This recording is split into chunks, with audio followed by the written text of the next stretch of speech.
Português Aula 10. O candidato só poderá levar o próprio exemplar do caderno de questões se deixar a sala a partir de 30 minutos para o término do horário da prova. A acentuação gráfica é um conjunto de sinais que indicam a pronúncia correta das palavras na língua portuguesa. Os principais tipos de acentuação gráfica são o acento agudo, o acento circunflexo e o acento grave. Além desses, também temos o trema e o til, que são menos comuns. Café. As palavras oxítonas são aquelas que têm a última sílaba tônica, ou seja, a sílaba mais forte é a última. A regra de acentuação para as palavras oxítonas é simples. Elas são acentuadas quando terminam em a e o em ou ens. Exemplos: café, você, avô, parabéns, hortelã. Vale lembrar que se a palavra terminar em s ou n precedido de vogal, ela não é acentuada. Exemplos: hífen, amém. Aqui estão alguns exemplos de palavras oxítonas: café, você, avô, parabéns, hortelã, paletó, sofá, amém, hífen, refém.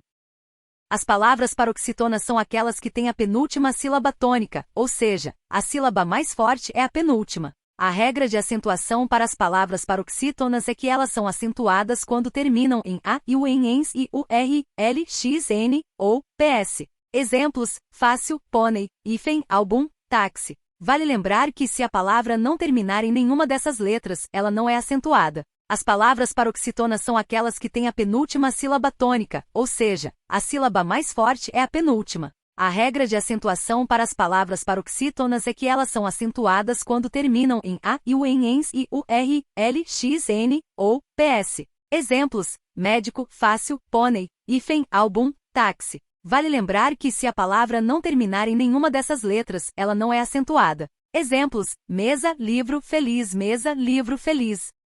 A palavra polícia é uma palavra paroxítona terminada em ia, portanto, ela é acentuada. O acento gráfico é colocado na penúltima sílaba, que é si. Portanto, a forma correta de escrever é polícia com acento agudo na letra i. A palavra hífen é uma palavra paroxítona terminada em portanto, ela é acentuada. O acento gráfico é colocado na penúltima sílaba, que é rai. Portanto, a forma correta de escrever é hífen com acento agudo na letra i. A palavra álbum é uma palavra paroxítona terminada em portanto, ela é acentuada. O acento gráfico é colocado na penúltima sílaba, que é ao. Portanto, a forma correta de escrever é álbum, com acento agudo na letra a.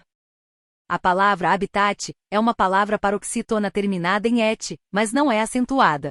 Isso ocorre porque a sílaba tônica é bi, que não é uma das sílabas finais que obrigam a palavra a ser acentuada. Portanto, a forma correta de escrever é habitat sem acento gráfico. As palavras álibi, déficit e habitat são latinismos que não se acentuam, mas no vocabulário ortográfico 2004, o vocábulo álibi passou a ser acentuado. A palavra álibi é uma palavra paroxítona terminada em e, portanto, ela não seria acentuada de acordo com a regra geral de palavras paroxítonas. No entanto, a palavra álibi é uma exceção à regra e deve ser acentuada. O acento gráfico é colocado na penúltima sílaba, que era a li. Portanto, a forma correta de escrever é álibi, com acento agudo na letra a. Não se acentuam os vocábulos latinos fórum, harmonium, quantum, quorum e radium. Volpe, de 2004, da BL, acentua fórum, harmonium e radium. Hiato é um encontro de vogais em que cada uma delas é pronunciada em uma sílaba diferente. Isso ocorre quando duas vogais se encontram, mas não formam um ditongo, ou seja, não são pronunciadas juntas em uma única emissão de voz.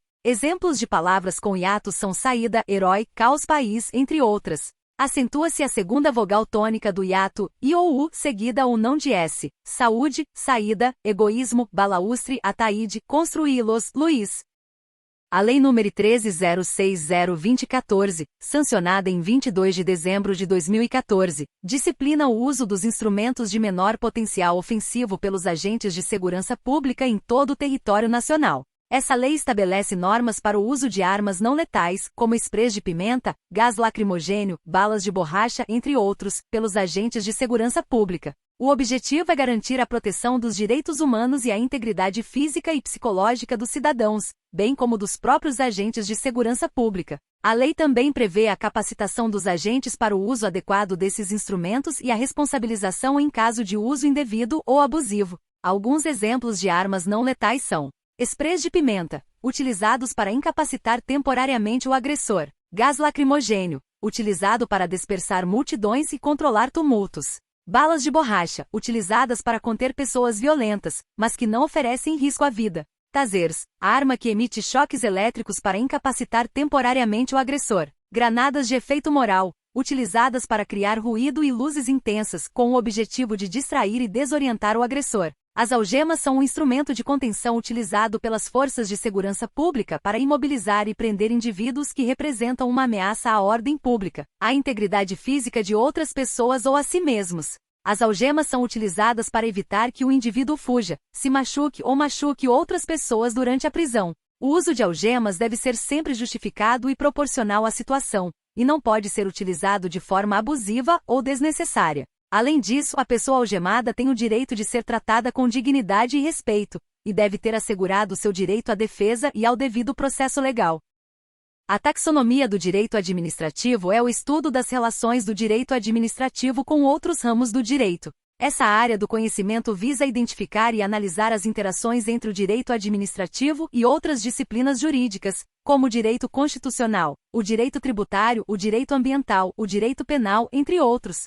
O direito administrativo se relaciona com o direito constitucional, pois é nele que se encontram os princípios e normas fundamentais que orientam a atuação da administração pública. Também se relaciona com o direito tributário, pois a administração pública é responsável pela arrecadação e fiscalização dos tributos. Além disso, o direito ambiental se relaciona com o direito administrativo, uma vez que a administração pública é responsável pela proteção e gestão do meio ambiente. O direito penal também se relaciona com o direito administrativo, pois a administração pública é responsável pela aplicação de sanções administrativas e disciplinares aos servidores públicos que cometem infrações no exercício de suas funções. O termo taxonomia tem origem no grego taxis, que significa ordem ou arranjo, e nomos, que significa lei ou norma. O princípio da continuidade é um dos princípios básicos do direito administrativo. Esse princípio estabelece que os serviços públicos devem ser prestados de forma contínua, regular e sem interrupções, visando garantir a satisfação das necessidades da população. O princípio da continuidade está relacionado diretamente com o interesse público e com a proteção dos direitos dos cidadãos. Ele impõe à administração pública o dever de manter os serviços públicos em funcionamento, mesmo diante de situações excepcionais como greves, desastres naturais ou outras crises. Esse princípio é aplicável a todos os serviços públicos, como saúde, educação, transporte e segurança, entre outros. Além disso, ele também se aplica aos serviços prestados por concessionárias e empresas públicas, que devem garantir a continuidade e qualidade dos serviços prestados à população. O descumprimento do princípio da continuidade pode acarretar responsabilização da administração pública, bem como prejuízos aos cidadãos e à sociedade como um todo. Por isso, é fundamental que a administração pública esteja sempre preparada para lidar com situações que possam afetar a continuidade dos serviços públicos. A administração pública é o conjunto de órgãos, entidades e agentes públicos que exercem as funções administrativas do Estado, visando atender aos interesses da sociedade e garantir o bem comum. A administração pública pode ser dividida em 3 poderes: executivo, legislativo e judiciário. O poder executivo é responsável pela gestão dos recursos públicos e pela implementação das políticas públicas definidas pelo legislativo. Ele é composto pelos órgãos e entidades que exercem funções administrativas, como ministérios, secretarias, autarquias, empresas públicas e fundações. O poder legislativo é responsável pela elaboração das leis e pelo controle das ações do executivo. Ele é composto pelo Congresso Nacional, Senado Federal e Câmara dos Deputados, pelas Assembleias Legislativas Estaduais e pelas Câmaras de Vereadores Municipais. O Poder Judiciário é responsável pela aplicação das leis e pela solução de conflitos. Ele é composto pelos tribunais e juízes de todo o país. A administração pública tem como objetivo principal atender às necessidades da sociedade, garantindo a prestação de serviços públicos de qualidade, a promoção do bem-estar social e o desenvolvimento econômico do país. Para isso, ela deve agir com transparência, eficiência, eficácia e ética, sempre pautada pelos princípios constitucionais da legalidade, impessoalidade e moralidade, publicidade e eficiência. Concessões públicas são contratos firmados entre o poder público e empresas privadas, com o objetivo de delegar a essas empresas a prestação de serviços públicos ou a exploração de atividades econômicas que antes eram realizadas diretamente pelo Estado. O objetivo das concessões públicas é melhorar a qualidade e a eficiência dos serviços públicos, além de estimular o investimento privado em áreas estratégicas para o desenvolvimento do país. As concessões públicas podem ser realizadas em diversas áreas como transporte, energia, saneamento básico, telecomunicações, entre outras. As empresas privadas que recebem as concessões públicas são responsáveis pela construção, operação e manutenção dos serviços ou atividades concedidos, devendo atender aos critérios estabelecidos pelo poder público em relação à qualidade, eficiência e segurança dos serviços prestados. As concessões públicas são regulamentadas por leis específicas e envolvem um processo de licitação para a escolha da empresa que irá receber a concessão. Os contratos de concessão têm prazos determinados e prevêem regras para a prestação dos serviços, a remuneração da empresa concessionária e a fiscalização dos serviços pelo poder público.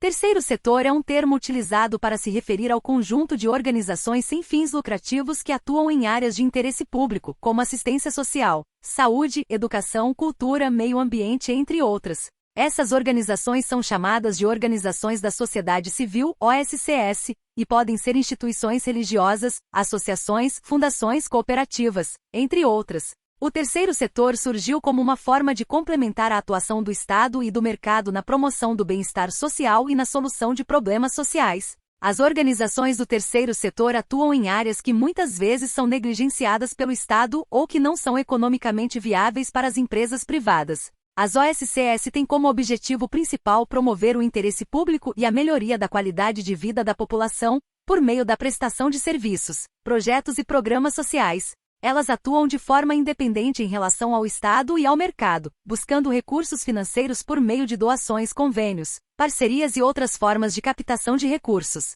O terceiro setor é fundamental para a construção de uma sociedade mais justa e solidária, pois permite a participação ativa da sociedade na busca por soluções para os problemas sociais. Além disso, as OSCS têm um papel importante na promoção da cidadania e no fortalecimento da democracia, ao estimular a participação dos cidadãos na vida pública. O processo administrativo disciplinar (PAD) é um procedimento administrativo instaurado pela administração pública para apurar irregularidades cometidas por servidores públicos no exercício de suas funções. O PAD tem por objetivo garantir o cumprimento da lei e da disciplina, bem como assegurar o direito de defesa do servidor acusado. O PAD é regido por normas e procedimentos estabelecidos em leis, regulamentos e normas internas da administração pública. Ele pode ser instaurado a partir de denúncias, representações ou de ofício, quando a administração pública toma conhecimento de alguma irregularidade cometida por um servidor público. Durante o PAD, o servidor acusado tem direito à ampla defesa e ao contraditório, podendo apresentar provas, documentos e argumentos que possam ajudar a comprovar sua inocência. A administração pública, por sua vez, deve garantir a imparcialidade e a legalidade do processo, assegurando ao servidor acusado o direito ao contraditório e à ampla defesa. Ao final do PAD, se ficar comprovada a irregularidade cometida pelo servidor público, podem ser aplicadas sanções disciplinares previstas em lei, como advertência, suspensão, demissão ou cassação de aposentadoria. O objetivo das sanções disciplinares é corrigir a conduta do servidor e preservar a integridade da administração pública. A prescrição de um processo administrativo ocorre quando o prazo para a administração pública tomar uma decisão sobre o caso se esgota sem que ela tenha se manifestado. A prescrição é uma forma de proteger o direito do cidadão à celeridade e à eficiência da administração pública. O prazo de prescrição pode variar de acordo com a natureza do processo e com a legislação aplicável. Em geral, o prazo para a administração pública tomar uma decisão é de 5 anos, contados a partir da data em que o processo foi instaurado. Caso a administração pública não se manifeste dentro desse prazo, o processo pode ser considerado prescrito e arquivado. Nesse caso, o cidadão não poderá mais ser punido ou obrigado a cumprir qualquer determinação que tenha sido objeto do processo. Vale ressaltar que a prescrição não ocorre em todos os casos e que existem situações em que ela pode ser interrompida ou suspensa, como nos casos em que o cidadão apresenta recurso ou quando ocorre a instauração de um novo processo sobre o mesmo assunto. Além disso, a prescrição não afeta o direito da administração pública de tomar medidas preventivas ou corretivas para evitar que a situação se repita no futuro.